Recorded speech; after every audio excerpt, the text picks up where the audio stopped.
All right, in that last step, you should have created your MeshTech account.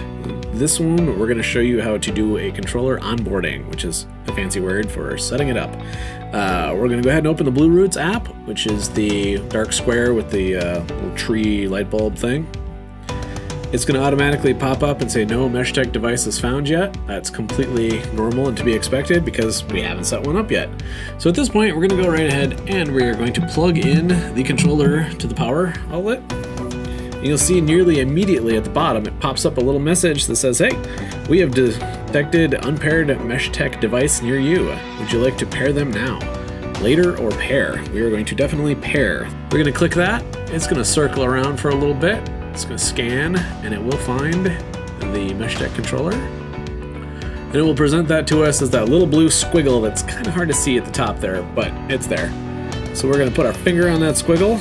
We're going to drag it all the way down to select group, and we're going to let go. Since this is a brand new fresh install and we don't have a group created yet, we're going to have to do that. So you'll see that little circle with a plus sign in it towards the top. Press that, and it'll allow us the ability to enter the group name. So we're just going to call it Spiffy Roof. Create. Created the group, and it has the white circle next to it, indicating that that is in fact the group that we wish to add it to. So we're going to go ahead and hit add at the bottom.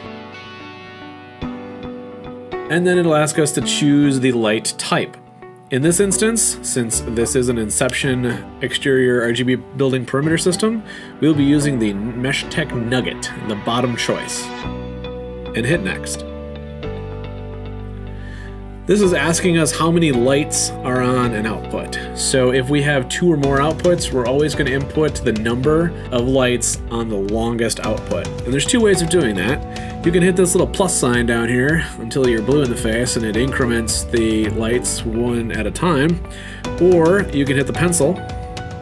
The pencil will allow you to set the length. So if you're like, oh, well, I know we have 156 bulbs, you can enter that number and you can set it and it'll automatically change there. So sometimes that's a way of getting a little bit closer. If you're not really sure how many, you can get close and then you can do the plus minus thing to get it accurate. But it's a lot better than drumming on that plus sign for 10 minutes. Your direction allows you to shift where the effect starts. If you want to start at the controller and move to the end, or start at the end and move to the controller.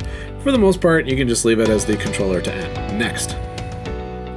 It'll ask us to confirm your strip is fully illuminated and the first 2 and last 2 LEDs are blue. So we're going to confirm that.